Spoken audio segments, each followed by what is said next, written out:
Cleveland, what is going on? It is Noah, one of the co-hosts here at The Office, a Cleveland sports podcast and or show. I just returned from Browns training camp and I wanted to come up on here and talk a little bit about all my different reactions, how I feel about everything that I saw today at training camp.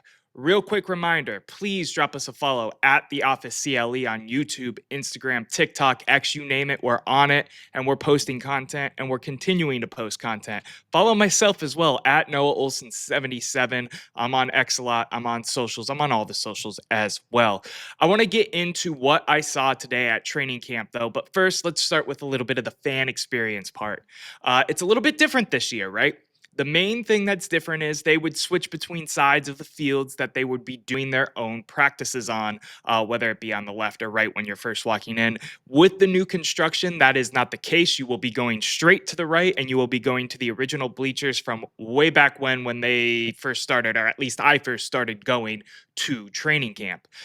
I was up close and personal the whole time. I got to see a lot of different reps. I got to see the quarterbacks. I got to see the defense. I got to see a little bit of everything. It was a great time. Make sure you get yourself out there if you are a diehard Browns fan and or writer and or content creator like myself.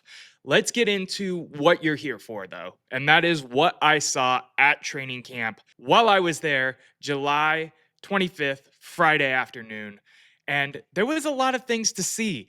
It wasn't that busy compared to some of the years in past. I don't know if that was because the hype is lower. I'm personally the most excited for Browns training camp right now because of the fact that we have a rookie quarterback duo and a quarterback battle, as well as, a top pick in Mason Graham and whatnot. Let's get into the nitty gritty, though. The Browns started off kind of weird, in my opinion, and they had the offense far away from the actual fans that were there in attendance. They had all of the offense on the second field that is further away from where the fans actually sit and get to watch practice. I thought maybe they were trying to cover up some things. If you've been in the media, if you've seen anything on social media, the offense has not been doing fantastic at training camp, and that rang true today as well. They went into team after stretching and doing some, individual drills. If you're familiar with how a football practice works, that is exactly how a typical football practice starts. You get a little one-on-one, a little drill action going in your position group, and then you go into the team period. And the team period was really, really interesting to me because out of all the quarterbacks, and the stats were not good for the quarterbacks today. You can see the ESPN Cleveland posts. You can see all the different posts about the quarterback stats at training camp. As much as I hate to say that that's a thing. None of them played great. But there was one that stuck out to me more than the others. And unfortunately, for my own self and my own beliefs, unfortunately is not the right word. I just want good quarterback play for the Browns.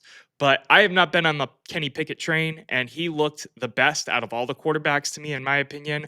He did throw a pick during some of his 11 on 11 reps, but he did also have some good throws. He had a roll at dot. He rushed for a touchdown. Shador Sanders had a great pass to the sideline during that team period that I spoke about earlier as well. He looked great. Shador didn't get very many reps during that period, which is okay. It's his time will come. I want to give Amani Marshall some credit because he had some great runs with the second team during some of those Kenny Pickett options and plays that I was talking about earlier with his scramble and with some of his throws. He was gashing that second team defense. I don't know if the second team defense just wasn't having a good period against the run, or maybe this guy's got something in him. They were still not in pads, full pads for this practice. So everything I say should be taken with a grain of salt. Moving forward, though, as the practice continued, Dillon Gabriel actually got some reps with the first team. And I need to sit down and talk about this for a second because I get the allure of Dillon Gabriel to an extent because of his prowess and his time in college, how long he played in college.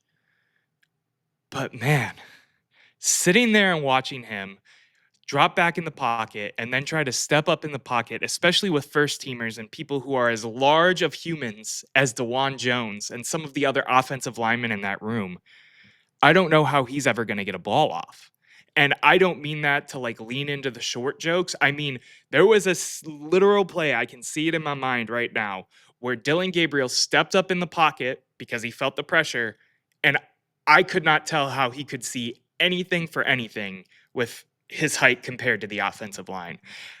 I don't know how they're going to overcome it aside from doing some rollouts, some bootleg stuff, but you can't do that every play, every pass play in the NFL, especially in today's day and age. It'll be curious to see how he continues to develop, but it scares me. His height does scare me in terms of a physical football product. Now, let's get into some of the other quarterbacks. Joe Flacco actually got a little bit of reps today. He was playing with the ones a little bit. He was getting in there on the red zone. He had a pass to Jamari Thrash in red zone 11 on 11s that was caught for a touchdown. He also was pretty shaky. His first play of the second team period, which was the last period to end practice, he threw an interception right away. There was an interception right away. So I don't know how you feel about that one. Again, look at some of the stats out there. The offense is not doing very good right now against this defense. And hey, maybe that's a testament to our defense and they're back to their glory of the 2023 season when we went on that run. There was plenty and plenty of time for fans to interact with players as well. Myles Garrett came over and talked to a disabled fan. That was awesome to see. There was also many players going over to hang out with the kids and take pictures and all of that. That was also awesome to see.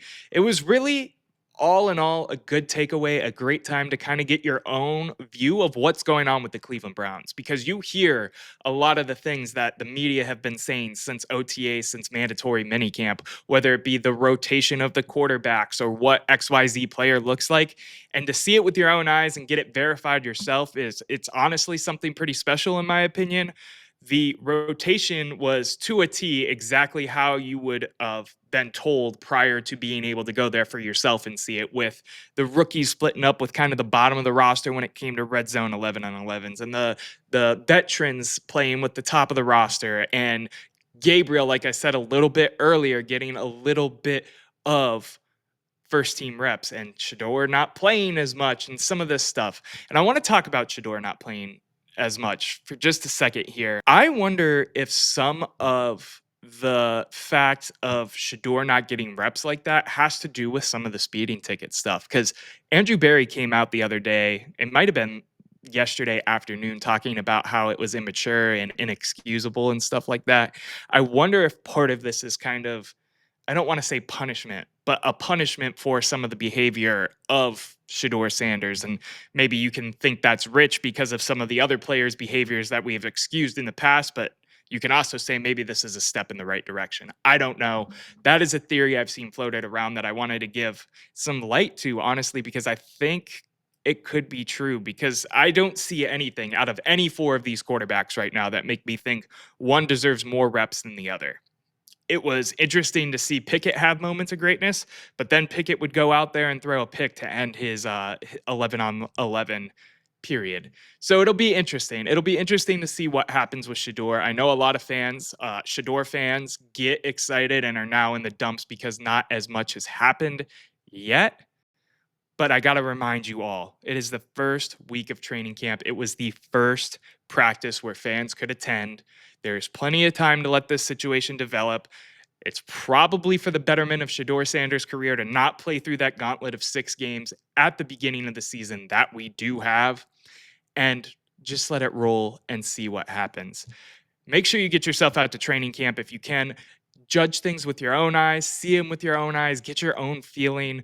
Try to put your own biases aside as well. Me personally, I've been on the show before talking about how much I do like Shedeur Sanders. I did like him as a prospect for Kevin Stefanski's offense, but I want to put that to the side because at the end of the day, my hat says the Browns, my shirt says the Browns. It doesn't say the Sanders. I'm a Browns fan, and I just want to see them succeed and do the absolute best possible. I'm going to wrap this episode up. I want to give a quick, gentle reminder. This upcoming Saturday, we have our Full Count and Full Steins event at Hofbrauhaus Cleveland. We will be in the beer garden, chopping it up, talking about sports, doing our thing. Come hang out with us, talk a little bit MLB trade deadline, more Browns training camp. We'll be there. We'll be having beers, and then we'll be hitting the game more likely than not. Make sure you hit us with a follow on all of our different social media platforms. We're on X, we're on YouTube, we're on Twitter. I said X twice. Apologies. We're on TikTok, we're on Instagram, we're on Facebook. Check us out everywhere you can. And until next time, my name is Noah, one of the co hosts here at the office, and I'm signing out. Talk to you later. Peace.